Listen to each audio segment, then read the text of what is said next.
What thought process gets you through the ups and downs associated with life? What thought process? For me, it's trying to stay present.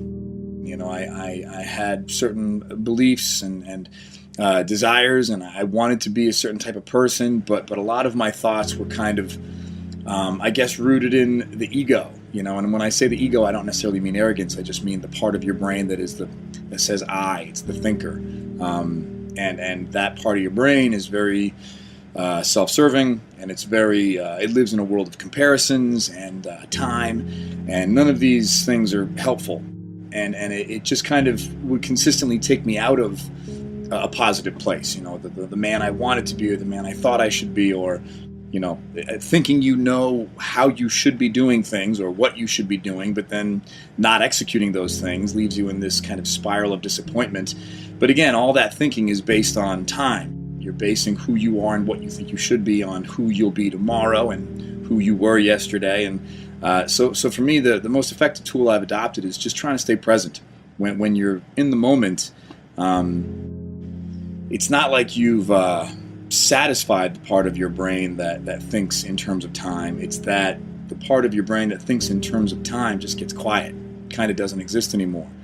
So a lot of my old hurdles have kind of become far more manageable by just staying present. All you really have in life, I think, is just now, a series of nows. And I think when you can kind of surrender to that, you can't lose. So for me, getting through the struggles that are associated with day-to-day life, it's just be present.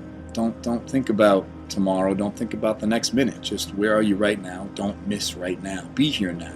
And a nice sense of calm just kind of washes over.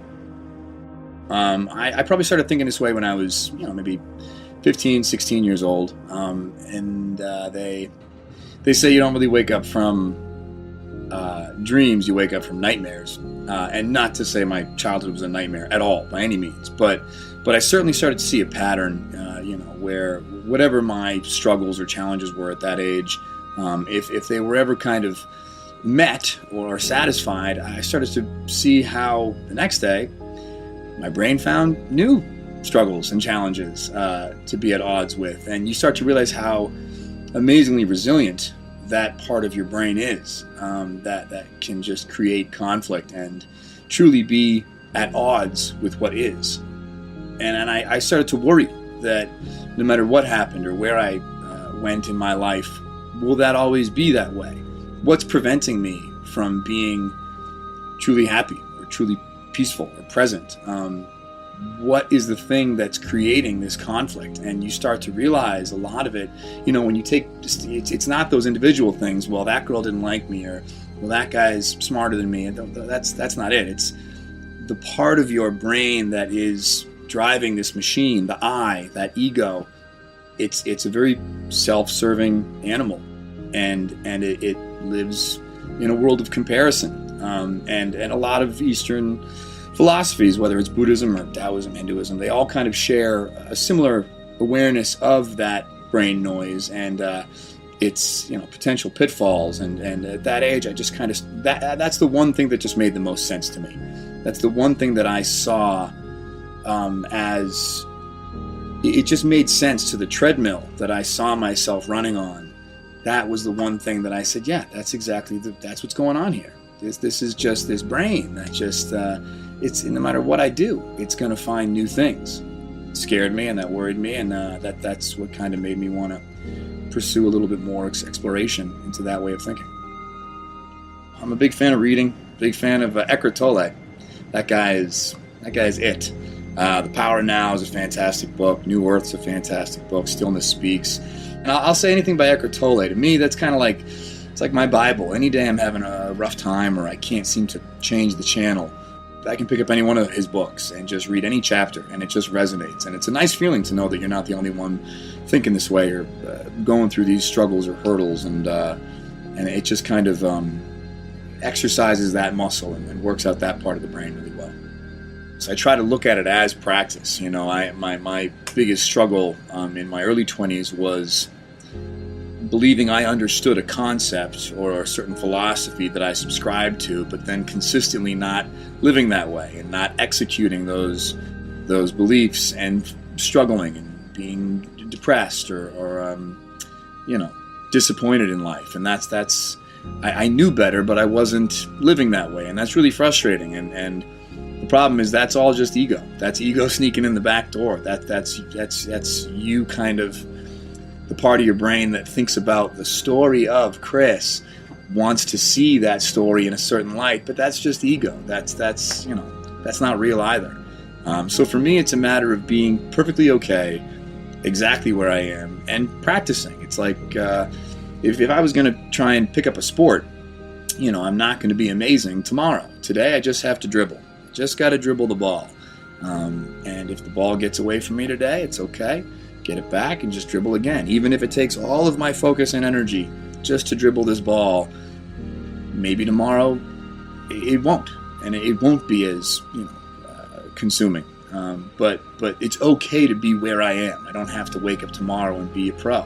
And I think that mentality has gone a long way for me in terms of just surrendering to the moment, surrendering to where I am, and surrendering even to my failures. Your failures are okay too. I used to really be very hard on myself if I thought I wasn't accomplishing something or reaching a certain level. But be with your failures. They're just as educational and just as opening to the process as the successes. And eventually, I would hope, the notion of success and failure will begin to dilute as well.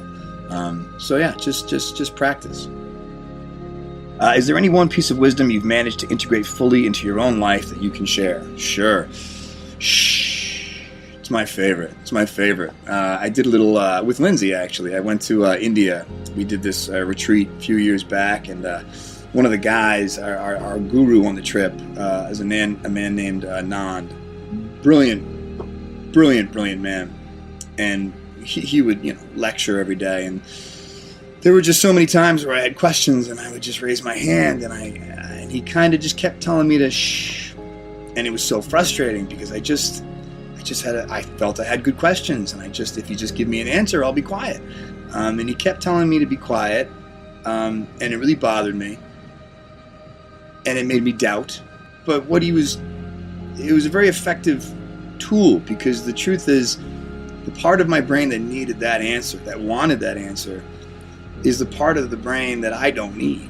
It's kind of this, I needed it to get me to India. There's a great quote I read, you need the boat to cross the river, but once you cross the river, you don't need the boat. So I needed my, confusion and my ego and my struggle to wake me up to the fact that I don't need it. And I think the part of my brain that wanted all those answers in India was the part of my brain that he was telling me just to be quiet with. Just be quiet. Shh. Just be present. And if you really be quiet, like I said, it's not like the part of your brain that wants the questions gets an answer. It's that the part of your brain that wants the question just kind of dissipates. There's no more need for an answer, because there was really no need for a question. So for me, it's just, very noisy brain. That's not quitting. That's not giving up. That's not forfeiting. It's surrendering, which I like to. It's, when you use the word surrender, you remember that there was a fight going on. There was a fight in my brain, an unnecessary battle that I'm fighting with myself. So just kind of surrender a little bit, and you'll have a flash of something real nice, and then your brain will quickly try and understand it. And it'll never be able to, and it'll be this horrible cycle, but you'll feel it, and you'll want it again.